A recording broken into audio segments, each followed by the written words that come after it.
네, 안녕하세요. 저는 스터디 그룹 발표 전반부를 맡은 장지용 학생입니다. 제가 전반부라고 한 것은 저희 스터디 그룹의 권도희 학생이 후반부를 발표할 예정이기 때문입니다. 이 점 미리 알아두시면 좋겠습니다. 그러면 바로 발표 시작해 보도록 하겠습니다. 우선 저희 발표의 목적은 스터디 그룹을 진행하면서 학습한 내용들과 경험한 다양한 활동들을 전달해 드리는 것입니다. 또한 저희는 대학원 진학에 관심이 있었기에 연구 발표와 비슷한 형식을 취함으로써 미리 경험을 쌓는다는 생각으로 임하였습니다. 저희 스터디 그룹은 김태형 교수님께서 담당하셨으며 저와 권도희 학생이 참여했습니다. 학기 중에는 김태형 교수님과 매주 모임을 가졌으며 모임에서는 저희가 전자기학의 일부분을 학습하여 이해한 바를 교수님께 직접 설명해 보기도 하였습니다. 또한 이를 바탕으로 축전기를 분해해 보면서 축전기의 원리와 그 속에서 유전체의 역할을 학습하였고, 각 유전체에 대해 김일원 교수님과 안창원 박사님께서 강연을 해주시기도 했습니다. 방학 중에는 시라즈 박사님의 도움을 받아 저희가 직접 각 유전체를 제작해보고 그 성질들을 눈으로 확인해 보았습니다.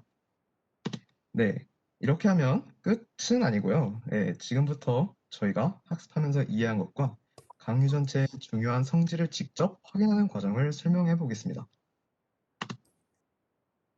여기 유전체가 하나 있습니다. 이 유전체를 원자의 관점에서 보면 이렇게 분자들이 무질서하게 배열되어 있을 것입니다.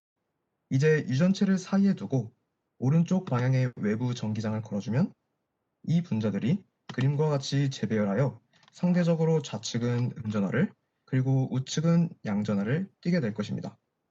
그렇게 되면 유전체 내부에 외부 전기장과 반대 방향으로 전기장이 형성이 되겠죠. 이런 현상을 분극화라고 부르며 유전체를 이루는 물질의 분자 구조에 따라서 분극화가 전기장을 걸어주었을 때뿐만이 아니라 다른 경우에도 발생합니다. 그것이 그 물질의 성질이며 따라서 유전체는 유전체를 이루는 물질에 따라 성질이 달라집니다. 그런 유전체의 성질에는 앞전성, 초전성, 강유전성이 있으며 이 성질들 사이의 포함 관계는 여기 벤 다이어그램에 나타냈습니다. 여기 보시면 유전체가 어떤 성질을 가지는지에 따라 벤 다이어그램에서 어느 그룹에 속할지 결정이 됩니다. 예를 들어 이 그룹에 속한 물질은 앞전성을 지닌 앞전체이고 이 그룹에 속한 물질은 초전성과 앞전성을 지닌 초전체입니다. 강유전성을 띠는 물질은 다른 성질들을 모두 지닌다는 특징이 있습니다. 그리고 이런 물질을 강유전체라고 부릅니다. 네, 앞서 유전체의 전기장을 걸어주었을 때뿐만이 아니라 다른 경우에도 분극화가 일어나는 것을 그 물질의 성질이라고 얘기하였습니다. 그런 관점에서 방금 언급한 여러 성질들에 대해 살펴보겠습니다. 먼저 앞전성은 유전체에 압력을 가해 주었을 때 분극화가 일어나는 성질입니다. 여기 그림에서 보이시듯이 유전체가 전류계와 함께 회로도에 연결되어 있습니다. 이때 유전체의 양쪽에 어떤 기계적인 힘, 즉 압력을 가해주면 전류계에 전류가 측정되기 시작합니다. 따라서 이는 유전체 내부에 전기장이 생겼다는 사실을 의미하며 분극화가 일어났음을 이해할 수 있습니다. 그 다음에 초전성은 유전체에 열을 가해 주었을 때 분극화가 일어나는 성질입니다. 앞전성의 그림과 비슷한데 제가 PPT 네, 발표시키겠습니다. 이번에는 열에 의해 회로도에 전류가 흐르게 되는 것을 확인할 수 있습니다. 같은 논리로 유전체 내부에 분극화가 일어났다는 것입니다. 마지막으로 오늘의 키워드인 강유전성에 대해 알아보겠습니다. 강유전성을 띠는 물질, 즉 강유전체를 이루는 물질의 분자의 화학식은 AbO3 형태이며 A에 해당하는 원자는 그림과 같이 정방정계 형태로 존재합니다. 그리고 그 중심에 B에 해당하는 원자가 있으며 O3의 원자들이 각 면에 붙어 있습니다. 이런 분자 구조를 가지는 물질이 강유전성을 지니게 하는 근원적인 특징은 특정 온도 영역에서 외부 전기장 없이 스스로 분극을 지니고 있다는 것입니다. 이를 자발분극이라 하며 이 자발분극의 방향들은 그림과 같이 무질서하게 배열되어 있습니다. 이때 외부에서 전기장을 가해주죠. 이 분극의 방향들이 바뀌는 ABO3 형태의 물질들만을 강유전체라고 일컫습니다. 저희는 강유전체를 실제로 공정하여 강유전성을 직접 확인해 보았는데요. 그 과정을 지금부터 얘기해 보겠습니다. 저희는 화학식이 ABO3 형태이고 분자 구조가 앞서 설명해드린 바에 적합한 물질로서 PbZrTiO3를 사용했습니다. 줄여서 PZT라고 부르는 이 물질의 액체 상태를 우선 실리콘 백금 기판 위에 코팅하는 작업을 진행하였습니다. 세부적으로 간단히 기판의 표면을 청소하였고, 그 다음 그림과 같이 기구 위에 기판을 올려놓고 액체 상태의 PZT를 스포이트로 약간 떨어뜨린 뒤 천천히 입변의 속도로 회전시켜 PZT가 기판 위에 고르게 퍼져 있도록 만들었습니다. 이는 스핀 코팅 기법이라 부르는 방막 형성 기술입니다. 보시면 뱅글뱅글 돌고 있죠. 네. 이렇게 했고 이제 이후 핫 플레이트와 박스 퍼니스의 순서대로 넣고 이와 같은 조건에서 가열하였습니다. 그리고 스핀 코팅과 가열 과정을 4번 반복하여 PZT를 4겹 코팅하였고 마지막으로 650도에서 30분간 포스트 어닐링 작업을 하여 보다 방막 표면을 부드럽게 만들었습니다. 이런 과정을 거쳐서 만들어진 기판을 모형화한 것이 여기 있습니다. 앞서 4번 스핀 코팅 작업을 하였기 때문에 4겹의 방막이 형성되어 있는 것을 보실 수 있습니다. 그리고 이 사진은 실제 기판 사진입니다. 물론 방막의 한 겹이 40나노미터 정도이기 때문에 육안으로는 확인되지 않습니다. 이제 이 기판 위에 백금 방막을 증착하는데요. 이때는 DC 스퍼터링 증착 기법을 사용합니다. 여기 화면에 있는 것이 DC 스퍼터링 장치입니다. 그리고 이 부분이 진공 챔버인데 이를 모형화하여 나타냈습니다. 오른쪽 그림에서 진공 챔버 안에 아르곤 가스를 넣어줍니다. 그 다음 음극에 전압을 걸면 음극에서 전자들이 방출해서 아르곤 기체 원자와 충돌하게 됩니다. 아르곤 기체들은 이온화되고 그 이온과 전자들이 공존하여 보랏빛 플라즈마를 형성합니다. 이 속에서 이온은 전이차에 의해 백금으로 이루어진 타겟 쪽으로 가속되어 백금의 표면과 충돌하여 중성의 백금 원자들이 튀어나와 이와 같이 기판의 방막을 형성하게 됩니다. 이렇게 해서 공정은 끝이 났고 이것은 백금 방막을 증착한 기판의 모형입니다. 백금은 PZT 양단의 전극 역할을 하는데요. 각각 위쪽은 탑 엘렉트로드, 아래쪽은 바텀 엘렉트로드입니다. 실제 모습은 이렇습니다. 네. 기판 속의 4겹의 PZT가 실제로 강유전성을 띠는지 확인해 보기 위해 이 두 전극에 전압을 걸어주어 PZT 속 분자들의 분극의 방향들이 바뀌는지 분석하고자 했습니다. 결과적으로 지금 보시는 그래프와 같이 이상적인 이력 곡선을 확인할 수 있었습니다.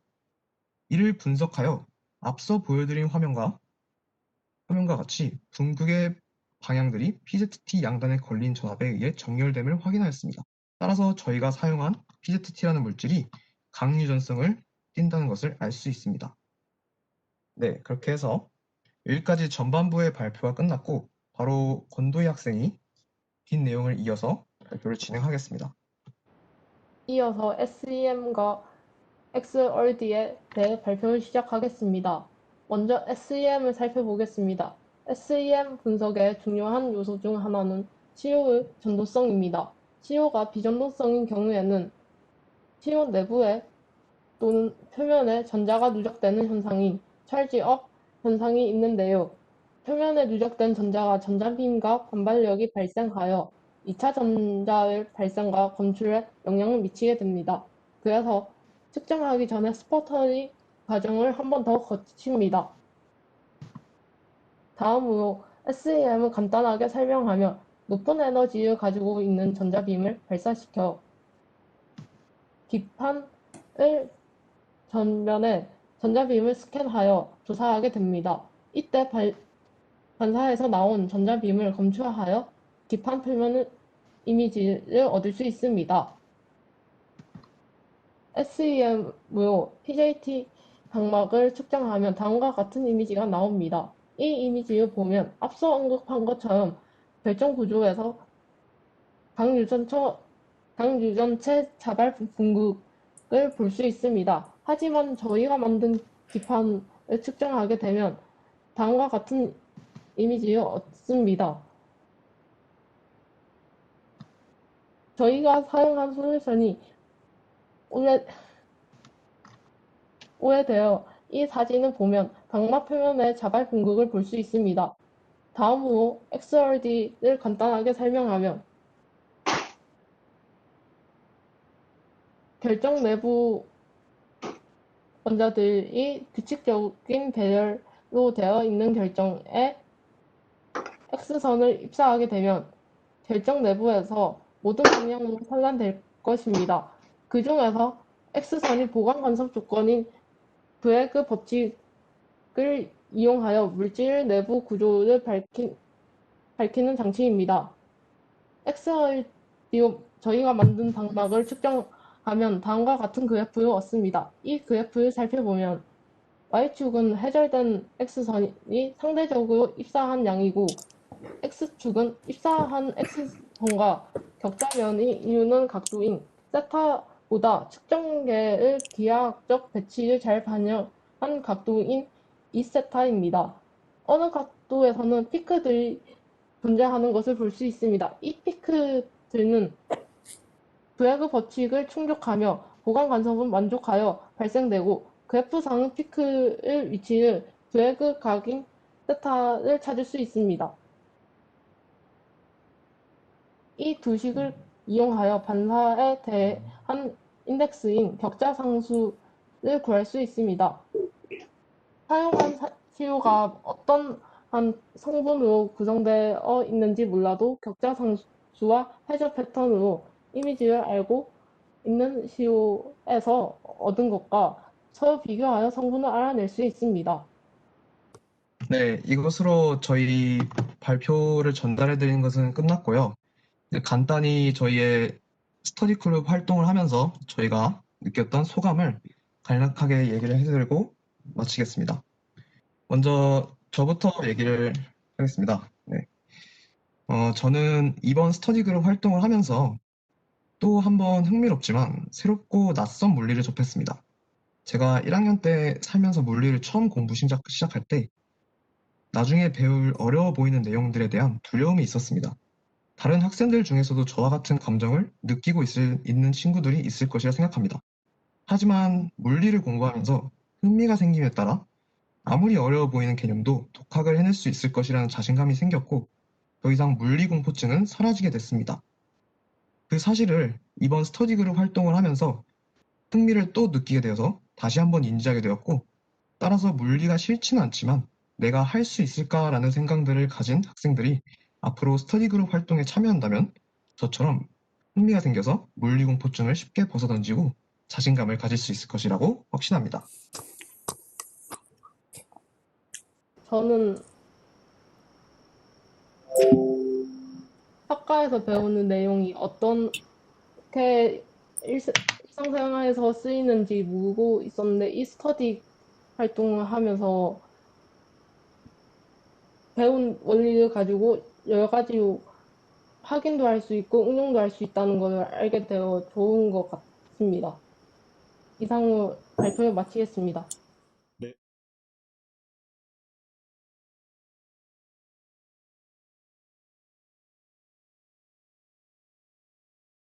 자, 안녕하십니까? 존경하는 교수님들, 친애하는 학우분들. 이번 TT 스터디 그룹에서 발표를 맡게 된 17학번 이은수라고 합니다. 잘 부탁드리겠습니다.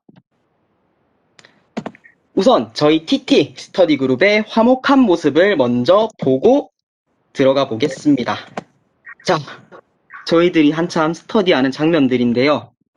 자, 이렇게 저희 교수님 방, 저희 실험방 앞에 보면 이렇듯 이런 여러 가지 교수님이 쓰신 논문 같은 것도 있으니까 약간 흥미 있으신 분들께서는 와셔서 한 번씩 봐주시면 되게 좋을 것 같습니다.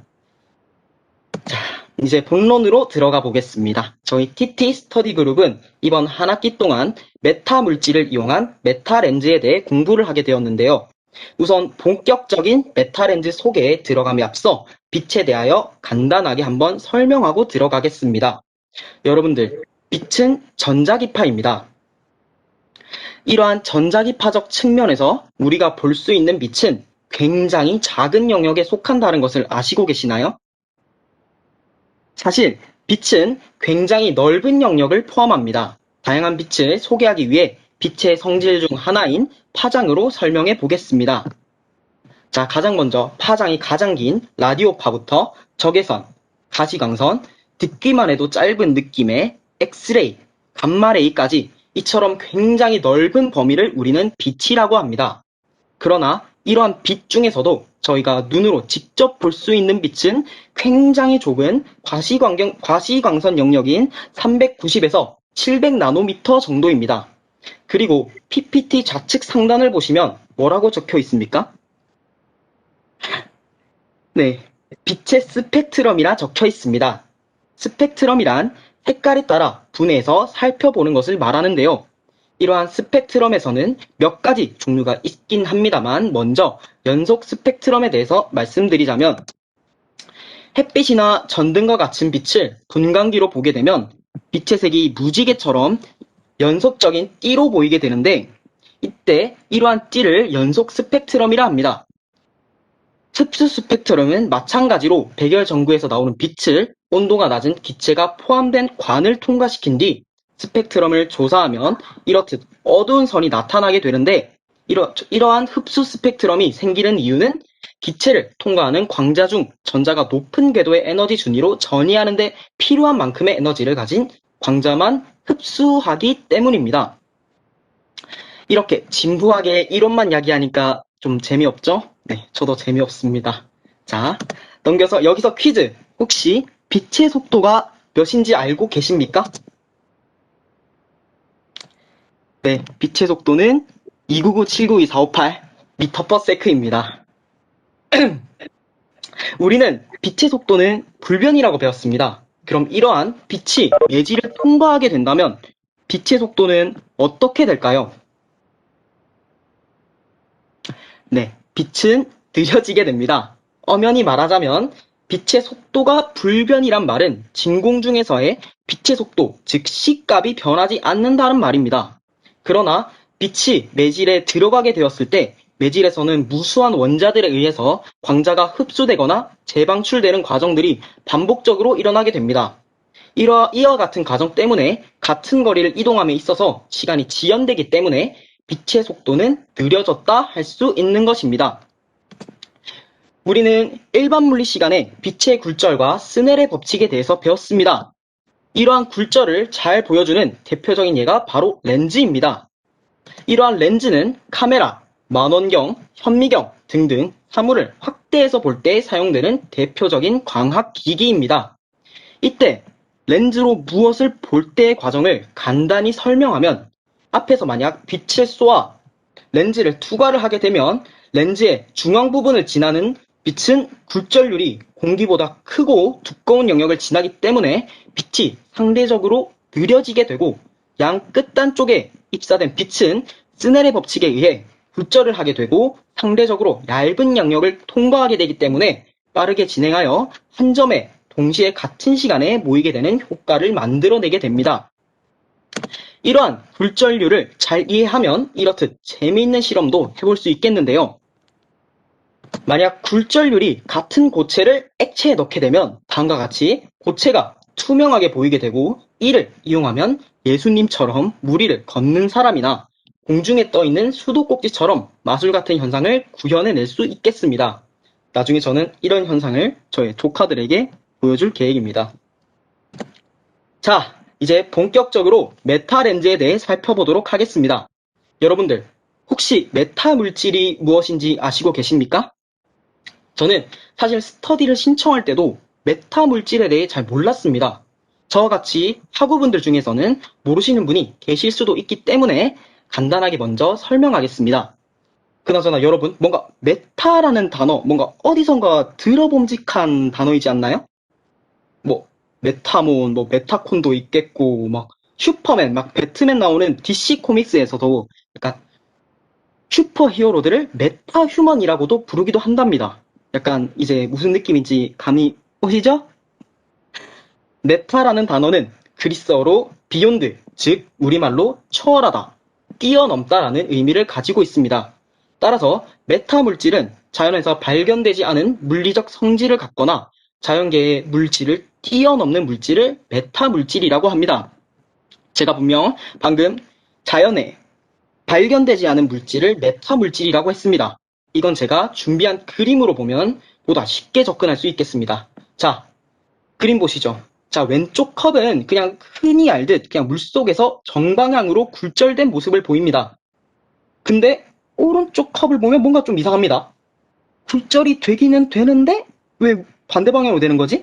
저는 맨 처음 봤을 때 깜짝 놀랐습니다. 이러한 현상을 우리는 음굴절이라고 말합니다. 말 그대로 음의 방향으로 빛이 굴절되는 것입니다. 그거 아십니까? 이러한 현상은 지구에 있는 어떤 자연적 물질로도 구현이 불가능합니다. 그런데 이러한 현상이 가능해진다? 이겁니다. 무엇에 의해? 바로 메타 물질에 의해서라는 것이지요. 구체적으로 음굴절은 어떻게 구현하는지에 대해서는 제가 더 공부해 보도록 하겠습니다. 이러한 메타 물질의 장점은 반응하는 빛의 파장에 따라 다양한 크기와 모양으로 굴절률을 자유자재로 바꿀 수 있다는 점입니다. 그렇다면 메타 표면은 무엇일까요? 메타 표면은 2차원 메타 물질을 말합니다.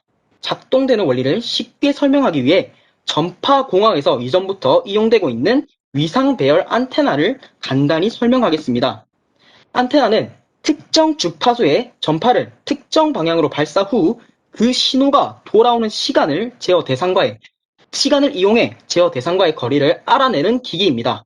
이를 이용한 위상 배열 안테나는 그림과 같이 한 개의 안테나가 아닌 다수의 안테나를 이용하여 전파의 위상을 변화시켜 전파의 방향을 조절할 수 있는 안테나 배열을 말합니다. 각 안테나마다 작동 시간을 달리하면 시간 차이로 인해 그림과 같이 파가 휘는 위상차가 발생하게 됩니다. 이를 이용하여 전파를 원하는 방향으로 굴절시킬 수도 있다는 말입니다. 우선 화면상에서는 밑에서부터 위로 시간 지연을 시켜가면서 작동을 하니 화면상에서는 위의 모습을 보는 모습을 보이고 있습니다. 즉, 이 원리를 이용해 정면을 보고 싶을 때는 동시에 작동을 시키고 아래를 보고 싶을 때는 위에서부터 아래로 순서대로 작동시키는 등 전파의 방향을 마음대로 할 수 있는 모습을 보이고 있습니다. 이러한 원리를 마찬가지로 아래와 같이 메타 물질 구조를 만들어낸 후 이러한 물질 하나하나를 위상 안테나와 같이 생각해보면 보다 쉽게 접근할 수 있겠습니다. 메타 물질은 같은 주파수의 빛이 입사를 하게 될 때 지연이 되는 시간들이 마다 다 다르게 되어 있습니다. 죄송합니다. 이를 이용해 지연되는 시간이 선형적으로 바뀌도록 배치한 후 빛을 입사시키게 되면 방금 전에 보여드렸던 위상 배열 안테나와 같이 그 배열에 따라 빛의 방향이 꺾이게 됩니다. 따라서 메타 물질을 이용하여 빛과 물질이 만나는 표면에서의 빛의 위상을 자유롭게 조절할 수 있게 되면 우리가 일반 물리 시간에 배운 스넬의 법칙은 이와 같이 달라지게 됩니다. 이 부분은 메타 표면에 의한 위상 변화로 표현할 수 있겠습니다. 즉, 다음과 같은 구조에 빛을 투과시키게 되면 이렇듯 빨간색 화살표 방향으로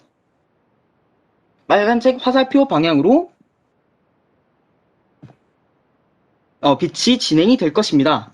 또 이러한 현상을 잘 이용한다면 상상 속에만 가능하고 여겼던 투명망토뿐만 아니라 생명 분야나 군사적 분야 등 해낼 수 있는 일들은 굉장히 많을 것이라 여겨집니다.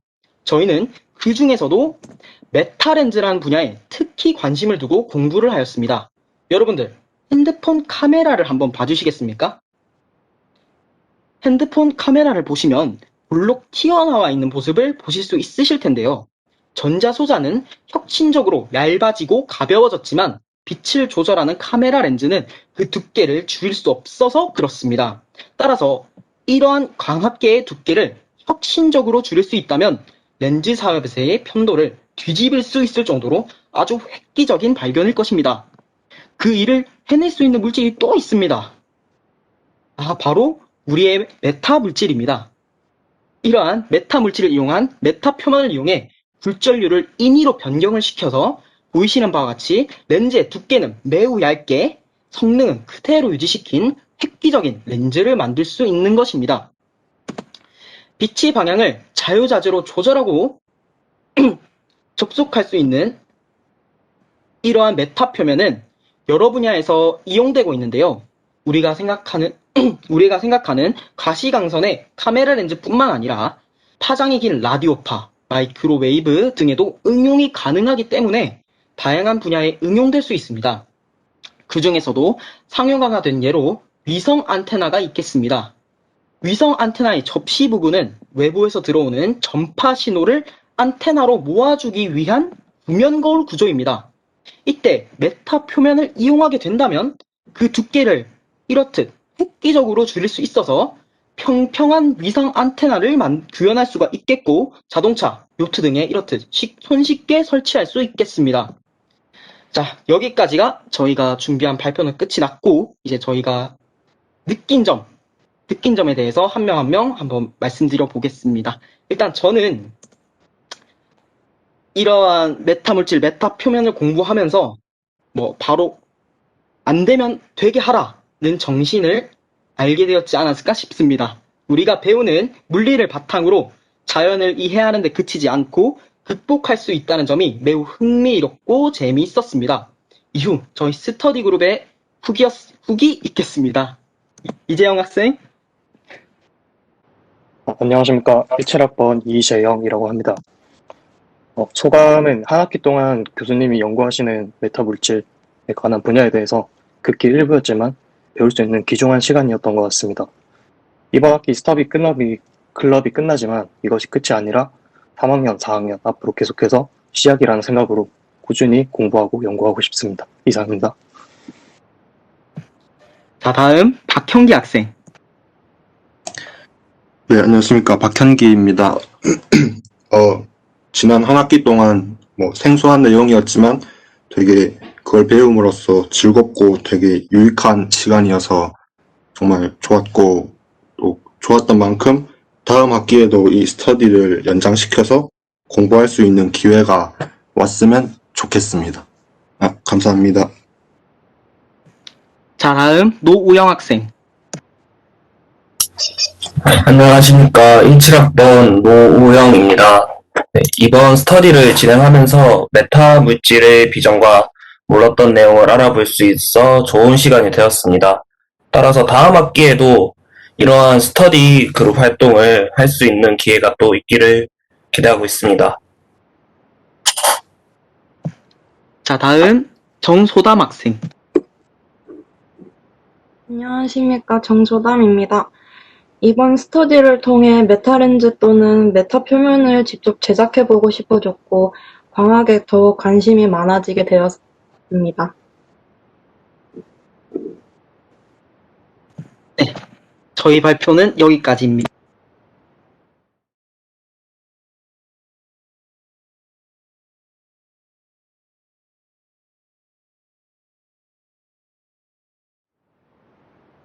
안녕하세요.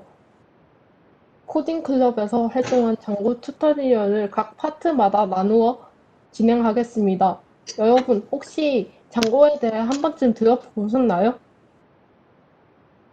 장고에 대한 영화는 많이 들어보셨겠지만 저희가 얘기한 장고는 웹 서비스 개발을 위한 프레임워크입니다. 다음 장고는 장고를 이용해서 물리 교육 홈페이지를 만들거나 파이썬을 계산 능력을 활용해서 물리 엔진이 필요한 간단한 게임, 데이터베이스 구축 등에 사용합니다. 다음 장은 저희가 한 내용이며 튜토리얼 목차에 나와 있는 순서대로 진행하겠습니다. 네, 저희가 이용한 프로그램은 비주얼 스튜디오 코드이며 파이썬에서 가상환경 세팅 스캔 후 핍을 통해 정보를 설치하였습니다. 넘겨주세요.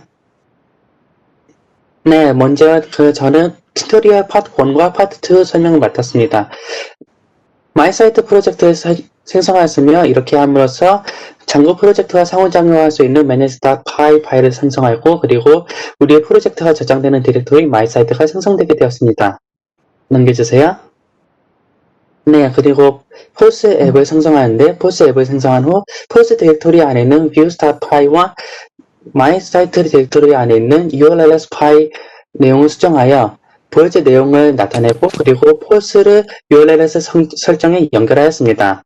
넘겨주세요. 네, 그리고 데이터베이스를 생성하였는데 마이사이트 디렉토리 안에 있는 settings.py에 있는 데이터베이스 설정, 즉 installed apps에 따라서 필요한 데이터베이스 테이블이 생성되게 되었습니다. 여기서 우리가 installed apps에 아무것도 아직 추가하지 않았었지만 그 기본적으로 안에 있는 내부 기본 앱이 있었기 때문에 여기에 따라서 데이터베이스 테이블이 생성되게 되었습니다. 넘겨주세요. 네, 그 다음으로 저는 모델을 만들었습니다. 저희가 만든 모델은 question 모델과 choice 모델로 question 모델은 질문 텍스트, 작성 날짜를 포함하고 있으며 choice 모델은 선택함과 투표 집계 기능을 포함하고 있습니다. 여기서 모델이란 부가적인 메타데이터를 가진 데이터베이스의 구조를 의미합니다. 넘겨주세요. 네, 그리고 장고에게 폴스 앱이 설치되었다는 것을 알리기 위해서 방금 전 제가 언급한 installed apps에 pulse.apps.pulse config를 추가해줬습니다. 이것은 폴스 내부에 있는 apps 안에 있는 pulse config를 installed apps에 넣으라는 의미입니다. 그 이후 make migrations를 실행시켜줘서 모델 변경 사실을 알려 마이그레이션을 저장시켜줬습니다. 그렇게 함으로써 오른쪽 화면 아래에 나타난 것과 같이 마이그레이션이 실행되어 모델이 이렇게 변경 사실이 알려져 모델이 활성화된 것을 볼 수 있습니다. 넘겨주세요. 네, 그리고 장고 어드민 사용에 대해서 이제 알려드리도록 하겠습니다. 저희는 먼저 관리자 계정을 생성하였으며 그리고 폴스 디렉토리 안에는 admin.py에 question을 등록하였습니다. 이렇게 admin.py를 수정함으로써 이렇게 Django administration에서 폴스와 그리고 question이 나타나게 되었습니다. 이렇게 나타낸 폴스 내에 있는 question을 직접 수정해 봄으로써 Django admin을 사용해 보는 경험을 해보았습니다. 넘겨주세요. 안녕하세요. 파트 3을 맡은 김지성입니다. 다음 파트에서는 템플릿을 URL 파일과 뷰 파일이 어떻게 연결되는지 알려주었습니다. 뷰 파일에서는 앞에 나와 있는 detail result 뷰 함수를 작성하여 URL 파일에 다음과 같이 함수에 따라 각 주소를 선정해 줍니다. 다음 넘겨주세요. 여기서 인덱스 파일에는 전체적인 질문 리스트를 띄울 수 있게 만들어주고 디테일 함수에서는 질문에 따른 선택지들과 질문이 존재하지 않을 시 오류를 표시할 수 있도록 만들어주었습니다. 인덱스 함수에는 다음과 같이 코딩을 하여 전체적인 질문 리스트를 띄울 수 있게 하고 디장고의 템플릿의 로더를 이용하여 뷰의 인덱스 함수, 사용자가 뷰의 인덱스 함수를 호출하였을 때 인덱스 HTML로 만든 웹을 보여주게 되었습니다. 그리고 장고.http에서 http 404를 가져와서 질문이 없을 시에 404 오류를 띄워줄 수 있게 만들어 주었습니다. 코드를 조금 더 짧게 하기 위해서 디장고 숄트컷에서 렌더과 getObjectAll 404를 이용하여 코드를 감소시켰습니다. 넘겨주세요. 앞에 인덱스 파일에서 false라고 하드코딩이 되어 있는데 여기에 있는 하드코딩을 URL 파일에서 URL 패턴들의 앱네임을 설정해줘서 이 앱네임을 false로 설정하고 false/detail로 설정하여 수정의 용약을 만들며 정확하게 찾아갈 수 있도록 만들어 주었습니다. 다음 넘겨주세요. 네, 안녕하십니까. 파트 4를 맡은 서성빈입니다. 파트 4는 폼을 이용하여 사용자로부터 서버로 데이터를 불러오는 방법 및 제네릭 뷰에 대해 설명하겠습니다. 보시는 순서와 같이 사용자가 상세 페이지를 들어가면 선택지와 투표를 할 수 있도록 폼을 이용하여 버튼을 구현하였고 레이블을 이용하여 선택지 이름을 보여주게 됩니다. 그리고 선택한 선택지를 인풋을 이용하여 밑에 보트를 클릭하게 되면 데이터가 이를 처리하여 저장하게 됩니다. 결과 페이지를 따로 만들어야 결과를 볼 수 있기 때문에 result.html을 추가하여 보시는 것과 같이 선택한 것에 대해 투표값이 1 올라가신 것을 보실 수 있습니다. 넘겨주세요. 데이터를 처리하는 방식으로는 사용자에 의해 데이터가 생성 및 변경이 되며 포스트 방식으로 데이터를 처리하며 해당 urls.py에 연결되어 있는 views.py에 지정된 포트를 호출하게 됩니다. 호출받은 데이터를 퀘스천 아이디를 받아 선택한 데이터와 일치하는지 확인 후 두 데이터가 일치한다면 투표한 선택지의 값을 1 올려주고 저장하는 방식입니다. 이러한 과정을 간결하게 구현 가능하게 하는 것이 제너릭 뷰입니다. 넘겨주세요. 제너릭 뷰는 장고에서 제공하는 함수를 기반으로 이미 만들어져 있어서 그 기능들을 익혀 간단하게 사용하는 방법입니다. 제너릭 뷰를 사용하기 위해서는 URL 컴프와 뷰즈를 수정하여 퀘스천 아이디 대신 pk를 사용하게 됩니다. 또한 클래스 기반의 코딩이라고도 하며 템플릿 이름과 그 해당 템플릿에서 사용할 모델로 명시만 해주게 되면 앞에서 함수 기반의 뷰와 그 기능은 같지만 구현 방식의 차이로 더 짧고 간단하여 작업이 수월해집니다. 넘겨주세요. 안녕하세요. 튜토리얼 파트 5 맡은 권도희입니다. 이 파트는 자동화 테스트입니다. 자동화 테스트 설명하기 전에 테스트 간략하게 설명하자면 테스트는 다양한 수준에서 작동하며 일부 테스트는 작은 세부 사항에서 적용되거나 다른 테스트는 소프트웨어 전반적인 작동을 검사합니다. 테스트와 자동화 테스트의 차이점은 테스트 작업이 시스템에서 수행된다는 것이며 한 번 테스트 세트를 작성한 이후에는 앱을 변경할 때 수동 테스트를 수행하지 않아도 원래 의도대로 코드가 작동하는지 확인할 수 있습니다. 다음으로 테스트 만들어야 하는 이유를 살펴보겠습니다. 첫 번째로 수동 테스트 작업을 자동화된 테스트가 몇 초 만에 해낼 수 있어서 시간이 절약되는 것입니다. 두 번째는 문제를 그저 식별하는 것만이 아니라 예방하는 것입니다. 세 번째로는 다른 개발자들이 소프트웨어를 사용하는 것을 진지하게 고려할 때 테스트 코드를 보기를 원하기 때문에 테스트가 코드를 더 매력적으로 만듭니다. 네 번째로는 팀이 함께 프로젝트를 진행할 때 용이하게 해줍니다. 다음 장으로는 버그를 수정하기 위한 테스트를 살펴보겠습니다. 이 코드는 크래션 버그를 식별하는 역할을 하는 코드입니다. 그리고 크래션 버그를 노출하는 테스트를 만들기 위한 코드입니다.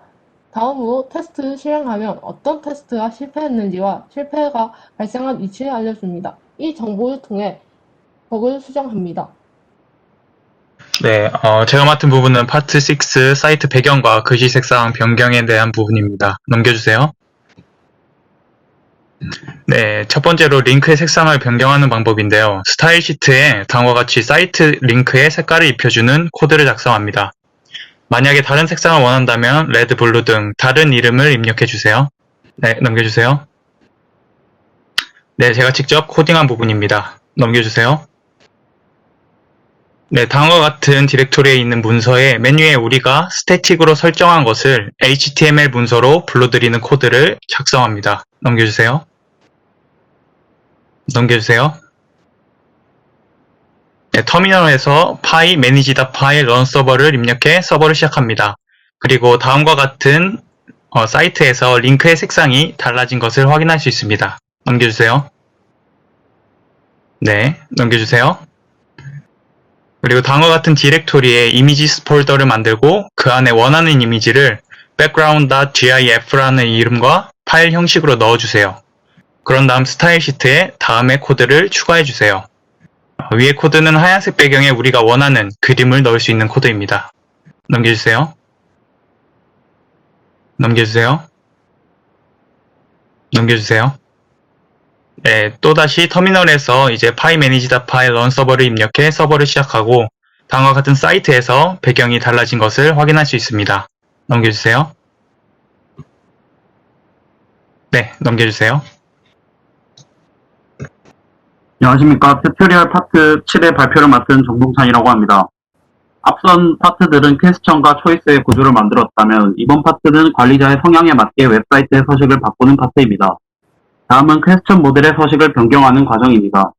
밑에 나온 표는 항목이 적을 때는 보기 편할 수도 있지만 항목이 많아질수록 구분이 어려워질 수 있다는 것을 알 수 있습니다.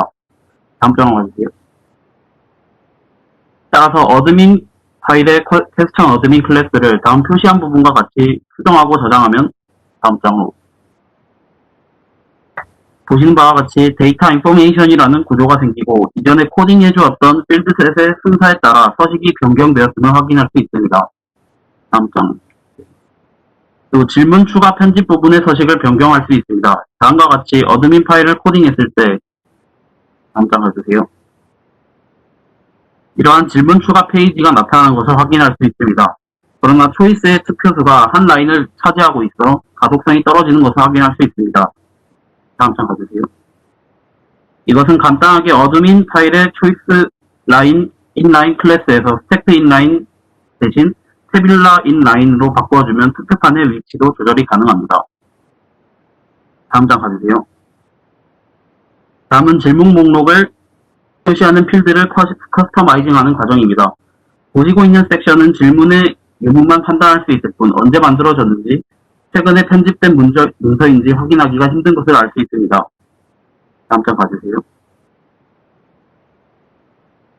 이를 나타내는 항목을 추가하기 위해서는 어드민 파일의 퀘스천 어드민 클래스에 디스플레이할 리스트를 추가해주면 밑에 보시는 바와 같이 생성 일자와 최근 편집 여부를 확인할 수 있습니다. 다음 장 봐주세요. 만일 필터에 따라 정렬하고 싶다면 모델 파일에 다음과 같은 함수를 설정하여 필터를 만들어줄 수도 있습니다. 이처럼 사용자의 요구에 따라 간단한 코드만으로도 구조를 바꿀 수 있는 장고의 장점을 알 수 있었습니다. 끝으로 이번 스터디 그룹 활동을 통해 이전에는 다루어보지 못한 HTML 환경이나 새로운 방식의 코딩을 접할 수 있었습니다. 처음 접해보는 환경이라 여러 차례 시행착오를 겪었지만 완성되어 가고 있고 무언가 실행할 수 있다는 것에 즐거움을 느낄 수 있었습니다. 이번의 코딩 경험을 통해 다음 학기에 프로젝트 북스를 진행할 예정입니다. 프로젝트 북스란 새로이 생길 물리학과 도서관에 사용될 도서 제출 프로그램을 저희가 직접 프로그래밍하여 실제로 사용할 수 있을 단계까지 만드는 것을 목표로 하고 있습니다. 이상 코딩 클럽 발표를 들어주셔서 감사합니다.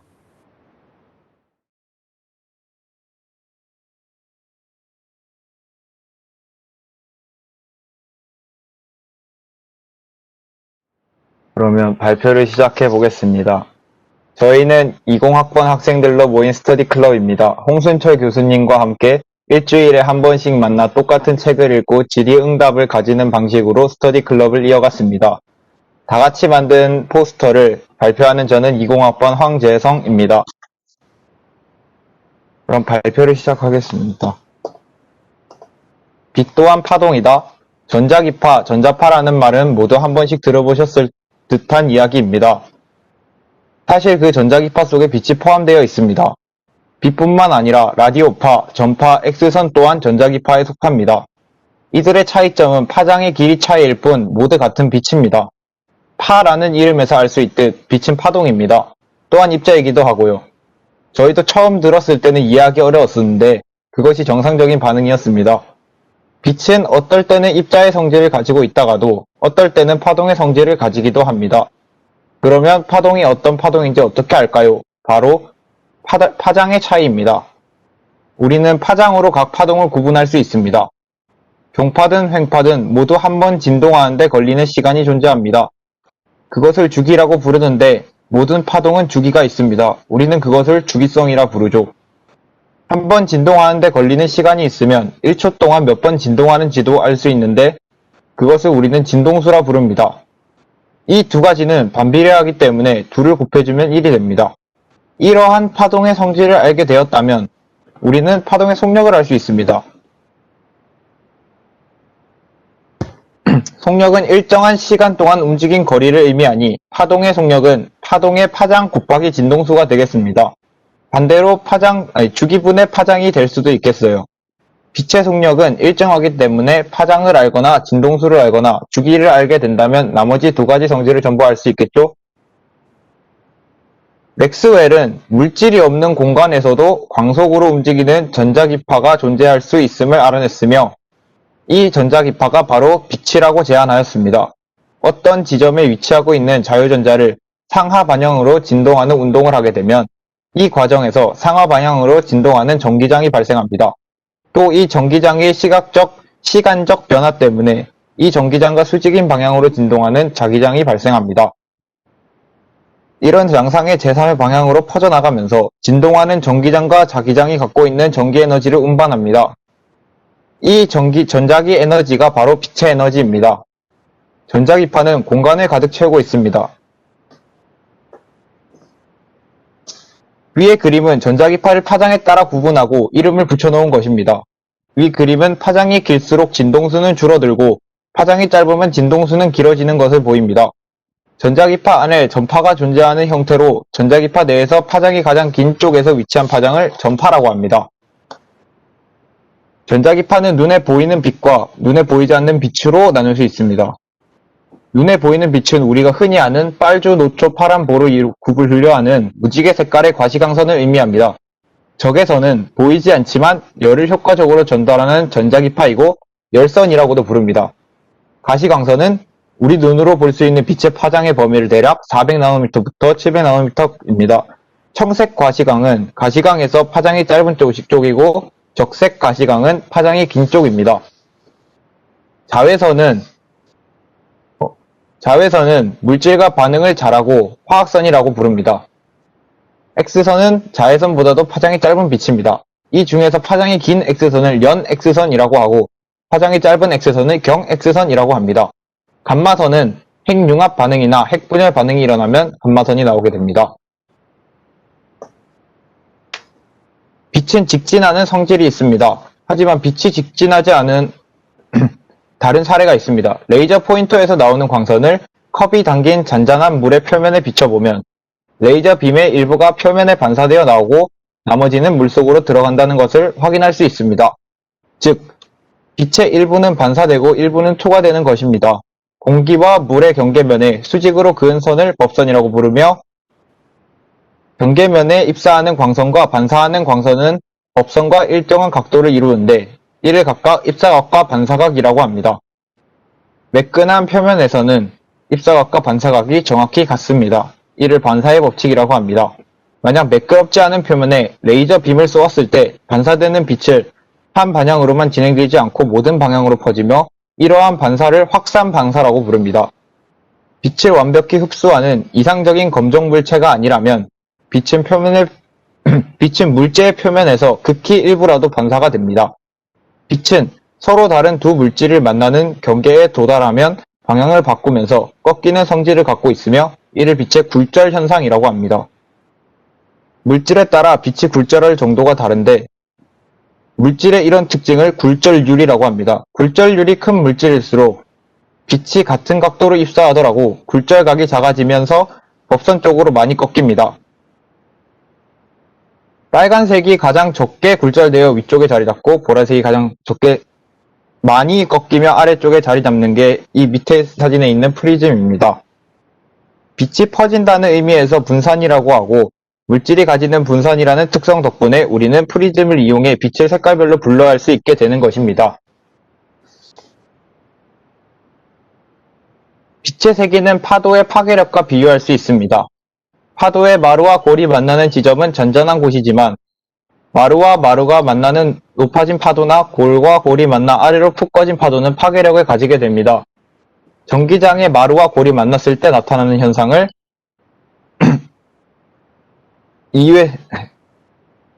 전기장의 마루와 골이 만났을 때 나타나는 현상들의 이유에 대해 얘기했습니다. 이러한 빛의 간섭 현상은 둘 이상의 빛이 합쳐질 수 있는 조건에서 관찰할 수 있습니다.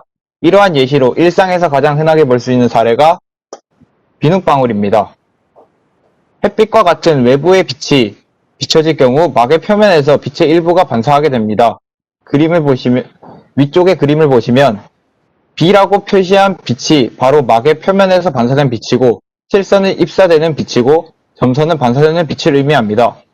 그리고 A의 경우 기름막의 표면을 뚫어내고 약간 아래로 내려가 도로에 부딪히며 그 일부가 반사됩니다. 그래서 막을 내려다볼 경우 막의 위와 아래 표면에서 반사된 두 빛이 합쳐져 눈에 들어오게 됩니다.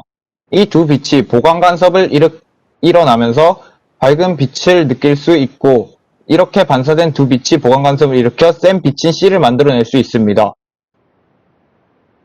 만약 반사된 두 빛이 상쇄 간섭을 일으키게 되면 사라집니다. 햇빛의 경우 백색 광이라 모든 세 개의 파장을 전부 포함하고 있기 때문에 빛의 간섭이 색의 색깔을 결정한다고 할 수 있습니다.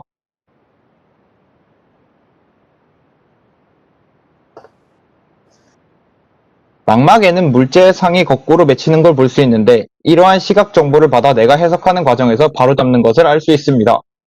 시각세포는 두 종류로 나뉩니다. 막대세포는 빛의 명암을 담당하는 세포이며 어두운 밤 하늘의 별빛을 볼 때 막대세포가 작용합니다.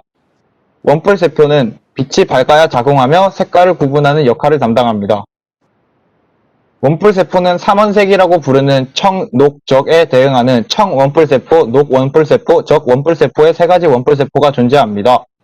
위의 그래프는 원뿔세포의 감도곡선으로 세 가지 원뿔세포가 가시광선의 파장 범위에 각각 반응하는 정도를 나타내는 곡선입니다. 가로축은 파장을 나타내고 왼쪽에서부터 오른쪽으로 보라색에서 빨간색이 나열되어 있습니다. 이렇게 입자된 빛이 이 세 종류의 원뿔세포에 반응하여 시신경을 통해 뇌로 정보를 전달하면 뇌가 어떤 색을 빛인지 판단하는 것입니다.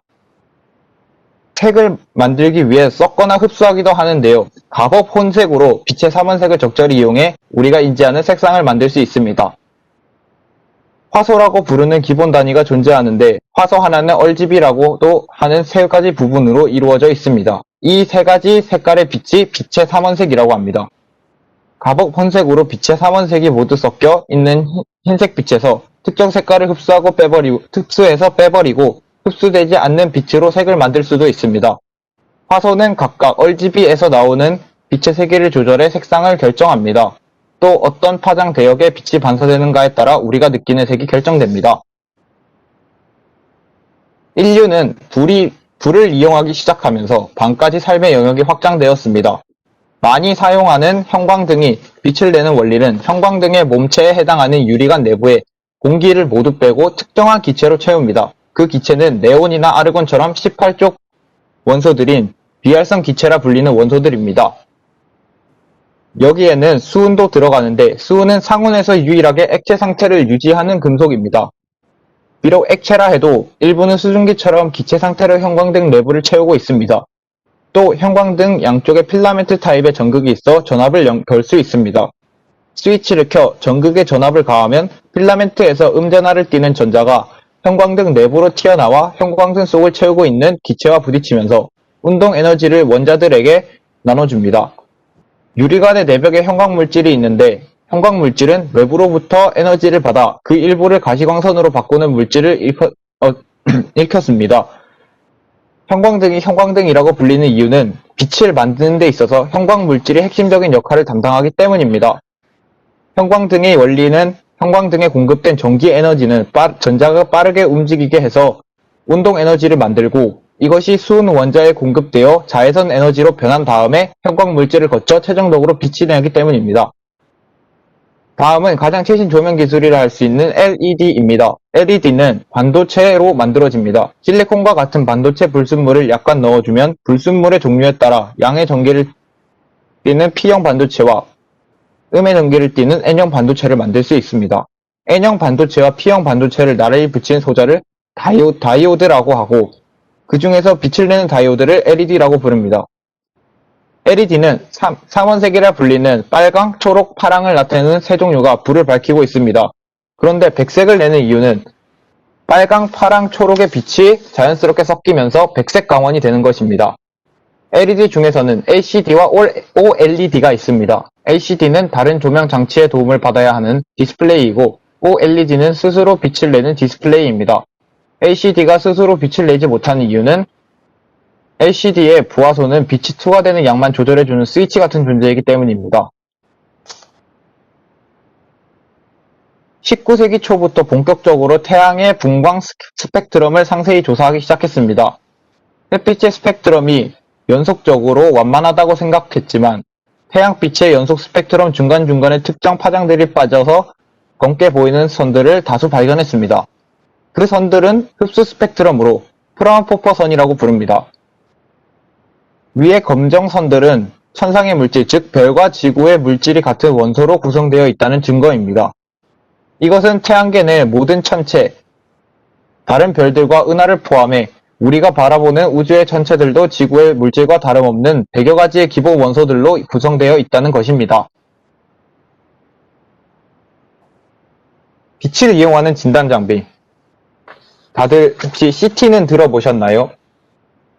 저도 CT를 해봤는데 컴퓨터 단층 촬영기는 이러한 X선을 이용하여 인체 내부의 입체적인 정보를 보여주는 장치라고 할 수 있습니다. 즉 컴퓨터 단층 촬영기, 즉 CT는 X선으로 인체를 수십 수백 개의 각도로 촬영하여 나온 정보를 컴퓨터를 통해서 해석함으로 3차원적인 정보를 얻을 수 있습니다. 그리고 과학수사에서도 빛이 사용되는데요. 그 예로 가변 광원기가 있습니다. 가변 광원기는 그 파장이 310에서 650 나노미터 사이의 빛을 강력하게 방출하는 수사 장비입니다. 가변 광원기를 이용하여 혈흔이나 땀, 침이나 인체 분비물을 찾기 위해서 빛의 양과 세기를 변화시켜주면 각각의 흔적이 나타납니다. 이상으로 저희가 준비한 발표는 여기까지입니다. 가볍게 8명을 대표하여 소감을 말하면 여태까지 저희가 쉽게 접할 수 있는 빛을 다 같이 이야기하여서 신기하였고 기회가 된다면 나아가 미래에 대한 것도 한번 생각해 보고 싶습니다.